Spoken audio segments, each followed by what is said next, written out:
देख रहे हैं इंडिया टीवी। आपके साथ मैं हूं मीनाक्षी जोशी। लोकतंत्र का महापर्व शुरू हो चुका है। लोकसभा चुनाव के लिए फर्स्ट फेज के लिए वोट डाले जा रहे हैं। 21 राज्यों में 102 सीटों पर वोट कास्ट किया जा रहा है और सवाल यह है कि क्या ये 400 पार वाला इलेक्शन है, क्या 150 सीट वाला चुनाव है, जैसा कि राहुल गांधी कह रहे हैं। इस बार महंगाई का मुद्दा है या फिर मुद्दा विकास का है? क्या 370 और राम मंदिर के सहारे ये चुनाव लड़ा जा रहा है? ईवीएम का बटन दबाते वक्त वोटर्स के मन में क्या बेरोजगारी बड़ा मुद्दा रहेगी या विकसित भारत के सपनों वाला मुद्दा हावी रहेगा? मैं आपको सभी 102 लोकसभा सीटों से पल पल की रिपोर्ट दूंगी, वोटर्स के मन की बात आप तक पहुंचाऊंगी।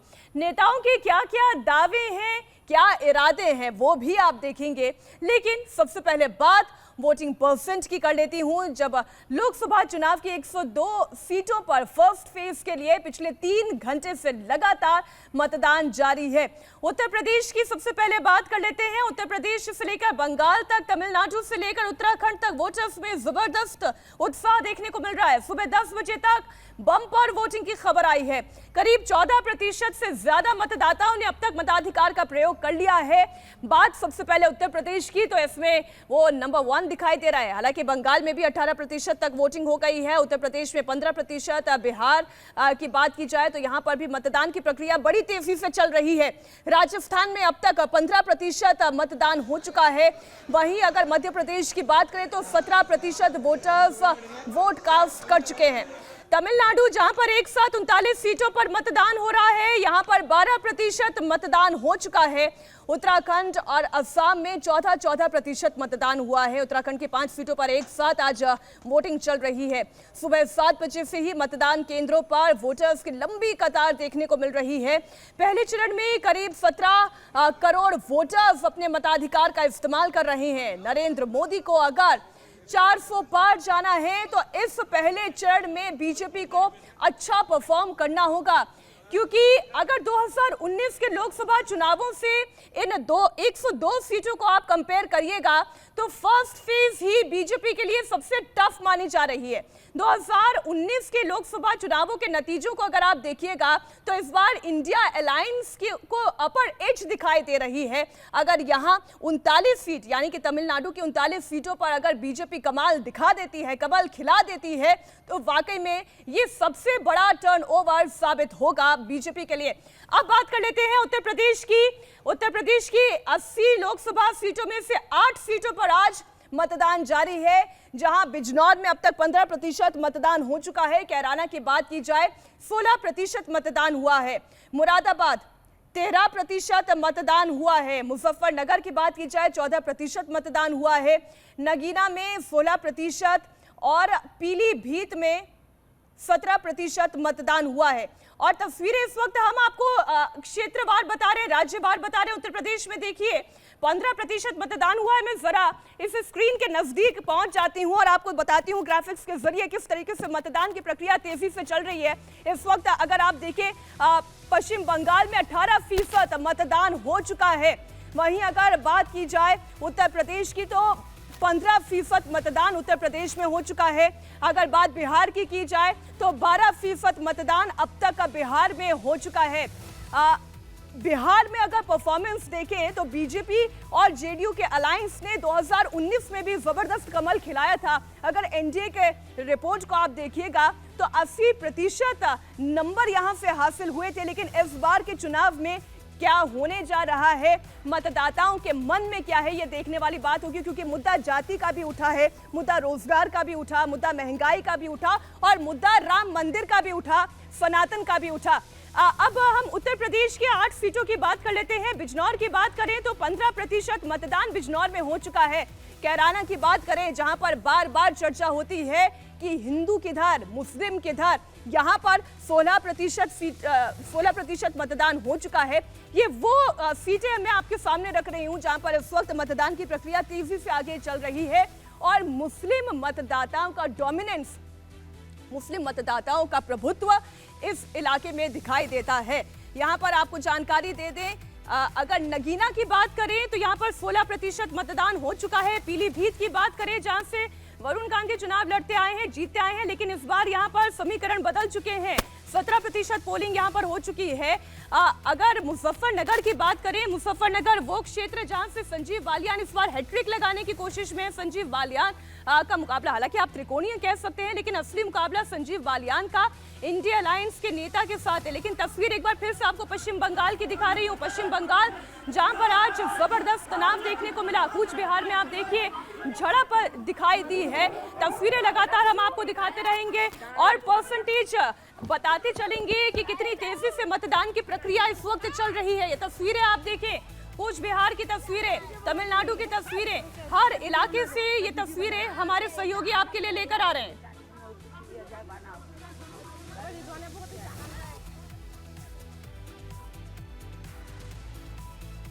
अब बात बिहार की भी कर लेते हैं। औरंगाबाद, गया और नवादा। औरंगाबाद में 13% मतदान हो चुका है, गया में 12% मतदान हुआ है, तो नवादा में 10% मतदान हुआ है। औरंगाबाद अगेन वो सीट जो कि मुस्लिम डोमिनेटेड सीट कही जाती है।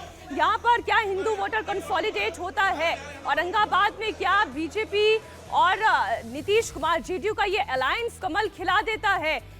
ये देखने वाली बात होगी। औरंगाबाद, गया और नवादा की तस्वीरें इस वक्त आप देख रहे हैं। वोटिंग परसेंटेज इस वक्त आप देख रहे हैं 13, 12 और 10% मतदान अब तक हो चुका है। अब बंगाल जहां की तस्वीरें मैं आपको दिखा रही हूं, वहां पे जरा वहां की तस्वीर क्या है वो आप देख लें। बात की जाए पश्चिम बंगाल की तो जबरदस्त वोटिंग हुई है। 18%, अगर सुबह तक के आंकड़ों की बात करें 18% मतदान हो चुका है। अलीपुरद्वार, जलपाईगुड़ी, पश्चिम बंगाल के वो इलाके जहां पर मतदान की प्रक्रिया बड़ी तेजी से चल रही है। कूच बिहार में 18% मतदान हुआ है।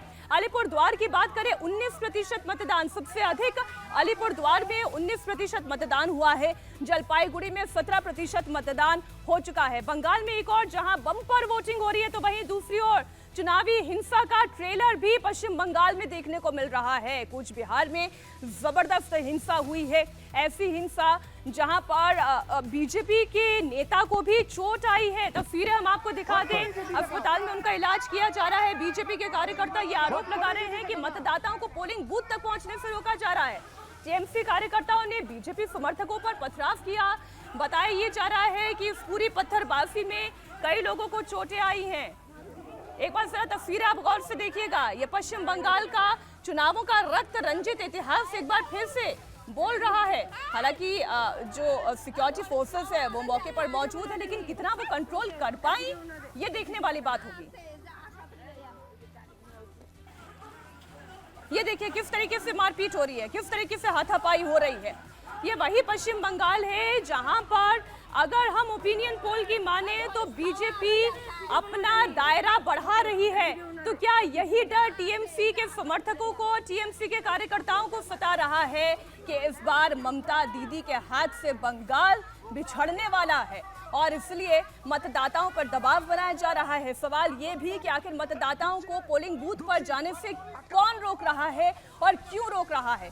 बीजेपी का आरोप यह है कि टीएमसी के कार्यकर्ता मतदाताओं पर अंकुश लगाने की कोशिश कर रहे हैं। बीजेपी के समर्थकों पर, कार्यकर्ताओं पर पथराव भी हो रहा है। एक नेता को चोट भी आई है, ऐसी जानकारी निकलकर सामने आ रही है। हालांकि सुबह 7, साढ़े 7 बजे के आसपास की ये पूरी घटना है।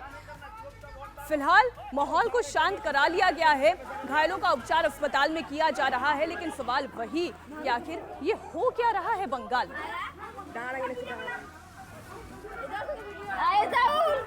वीडियो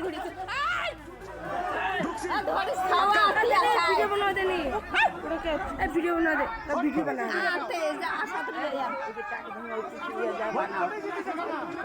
बहुत जहान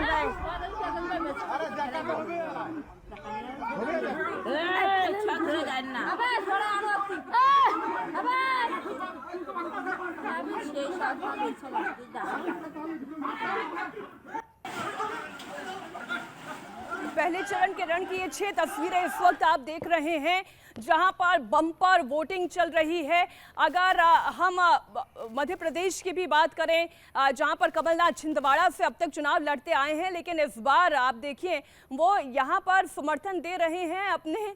आप देखिए ये वो दिग्गज हैं जिनसे एक्सपेक्ट कर रही थी उनकी पार्टी भी, कमलनाथ से एक्सपेक्ट कर रही थी उनकी पार्टी भी कि इस बार वो कमाल दिखा दें। लेकिन कमलनाथ ने ये कहा कि बहुत सारी तैयारियां की गई, बहुत तरीके के अंकुश कमलनाथ पर लगाने की कोशिश की गई, उनकी छवि को डेंट पहुंचाने की कोशिश किए गए, लेकिन इसका असर उन पर नहीं पड़ने वाला। कमलनाथ हनुमान भक्ति के लिए जाने जाते हैं। छिंदवाड़ा से उनके बेटे की साख दांव पर लगी है।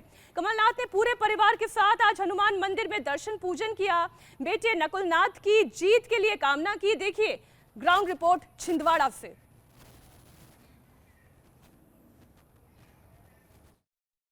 यहाँ पर कमलनाथ और उनका पूरा परिवार दिखाई देगा।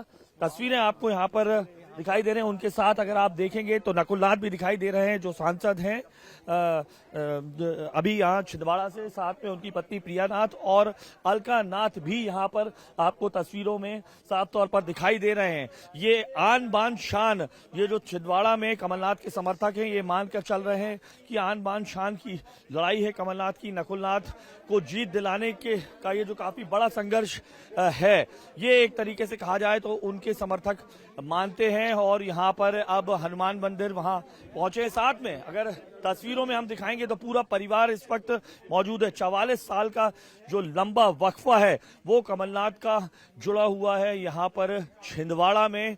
छिंदवाड़ा को लेकर उनकी काफी प्रतिबद्धताएं रही हैं, वो कहते रहे हैं। और अब इस चुनाव को, चूंकि ये कहा जाए उनके राजनीतिक जीवन का, वो खुद मानते हैं ये आखिरी चुनाव है उनके सुपुत्र का।